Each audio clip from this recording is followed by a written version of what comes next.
So volunteering on the IBC program is meant to achieve a few goals.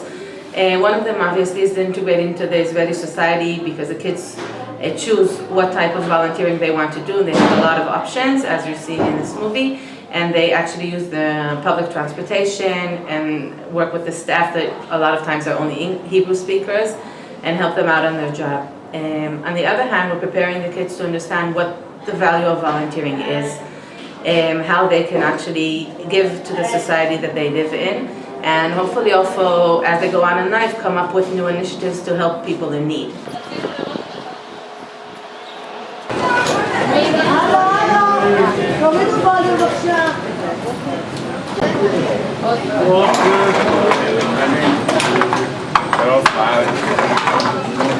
Right now we're in the factory that employs people with disabilities.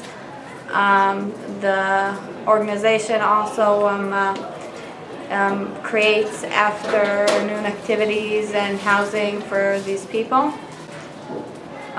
Okay, and what's the advantages or with the Australian kids who are volunteering here? What does it give to the place, from in your opinion? The people who work here are very excited to come see the volunteers come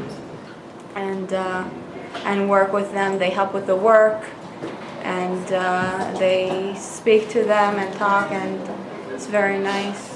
This place where you're working? It's Shekel. It's an employment centre with adults with disabilities.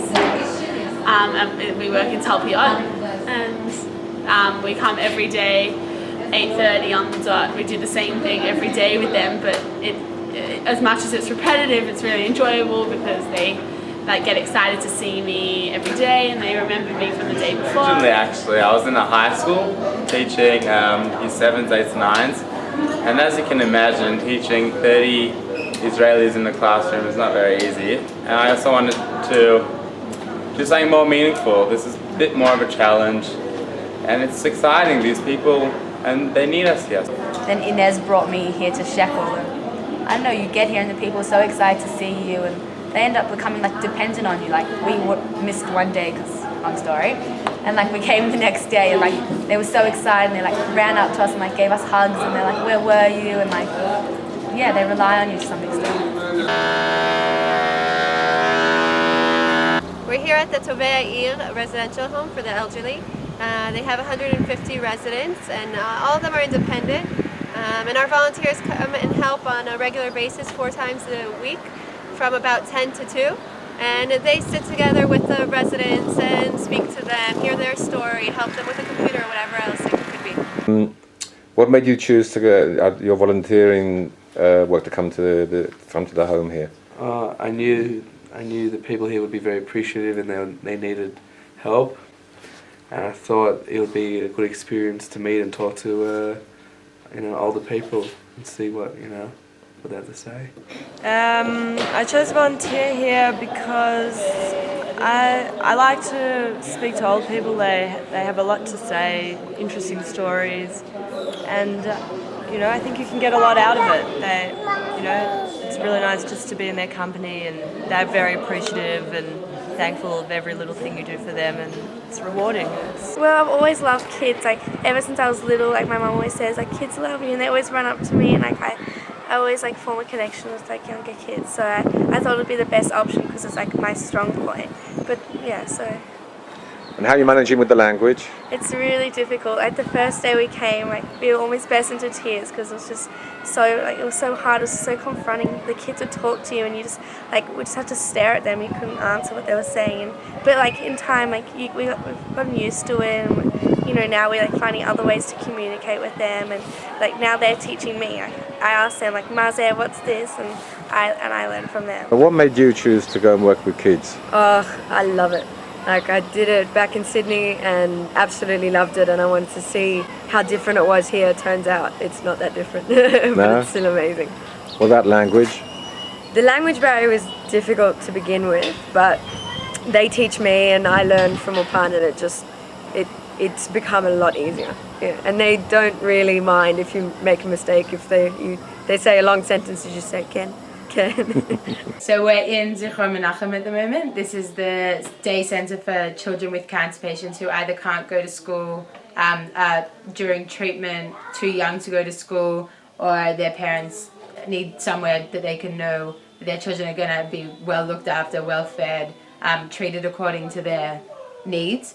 I chose this place. Firstly, it wasn't one of our options. The volunteering options didn't appeal to either Jij, Roi or I, so we went and did further research and found this place which we just thought was an unbelievable concept. I think I chose this because I think it's something I think first of all it's out of my comfort zone. It's something I've never really experienced or like attempted to do before. I've never really done anything like this in Australia.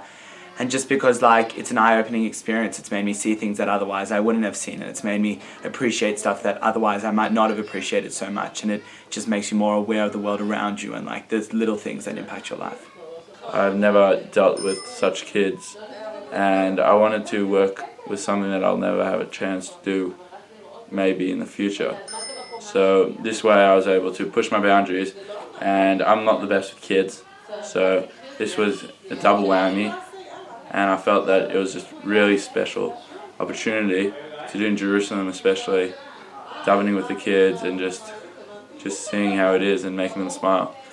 Zichron Menachem is an organization that helps kids in Israel and their families cope with a cancer. What differentiates Zichron Menachem from other organizations is that we take the whole family as a whole, as opposed to other organizations that treat the child, the sick child. We take the parents, the siblings, and we treat them. First of all, what's amazing about your group is that they came with a great amount of energy and a willingness to do anything to help the children, even if it's not coming in direct contact with the kids. And this group in particular is just incredible. The way they come every single day, and they're so willing to help, and they'll do really anything, and their connection with the kids is so strong. They're not here for long, and the way that the kids feel so close to them shows a lot about them, because you can't lie to kids. Ale is a wonderful institution for around 70 children, from babies up until their mid-late 20s, who live here and are at school here and have morning, afternoon, evening activities. And on top of that, we have 20 children who come in from outside and are at school here as well. Children are all severely cognitively and motorically impaired, and very few of them can speak with voice. But that doesn't mean they can't communicate. They all communicate on whatever level they're able to do so. And our job is to help them get to that potential and be as happy as they possibly can. And what do our volunteers give to you, or if at all, or just get in the way? No, on the opposite. The volunteers, first of all, they're a very integral part of the classrooms. They're a very integral part of the staff. They're trained to do certain things. My volunteers are trained to feed some of the children, which is a very big help at meal times. They sit with the children, they work with them, they play with them, they do different activities with them. They're very much part of the staff. I can trust them. If I ask them to do something, I know that they'll do it as I've asked them to do it, because they really understand and they really want to help the children and not impair them or upset them in any way. Like, why did you choose to do your volunteer work in the LA program? I feel a strong connection towards disabled children, seeing as in my family I've got a cousin who's disabled, so I felt like I could contribute a lot towards it. In Sydney I've worked with disabled children before, and I thought it'd be a lot more of a meaningful experience and something which I could get a lot more out of, and the kids can get a lot more out of than some of the other volunteering options. I saw the options. There were so many options really for the volunteering, and I thought something that's difficult firstly, something that you're actually contributing, and something that challenges myself and really puts me in a position to really help other people and get involved in a different kind of helping the community. Back home in Sydney there's a camp for disabled children called Camp Sababa, and I volunteered there in December, and it was an amazing experience, and it really opened my eyes to what I'd want to continue to do as I got older. And then when I came to Israel, I heard about this volunteering aleh, and obviously it's much more difficult. It was dealing with severely disabled children when before I was dealing with, autistic children and, kids with Down syndrome. And being at a LED's just like been an unbelievable experience to be able to be with these kind of kids and, when see them laughing is just like an unbelievable thing, and just being with them is just amazing. What you've seen now is just a few options of what participants choose out of what we have. What's probably more, you can't see that on film, but what's probably more important is that the fact that they actually wake up every morning and go to the same place, go through what they go through every day, is probably even more than what we can even show on the film. I want to say thank you first of all to the parents that gave us the opportunity to work with these wonderful kids, and thank you to the kids that make the effort every morning and get up to help others. Thank you to all the volunteering places that took us in, because we know it's not always easy to handle volunteers, and it takes a big effort from them as well. And thank you to the Pratt Foundation that gave us a nice contribution to enable us to make this volunteering part of our program a very serious and deep part of the program. Thank you very much to the support that we get from the Zionist Federation for all the things that we do, and for this specifically.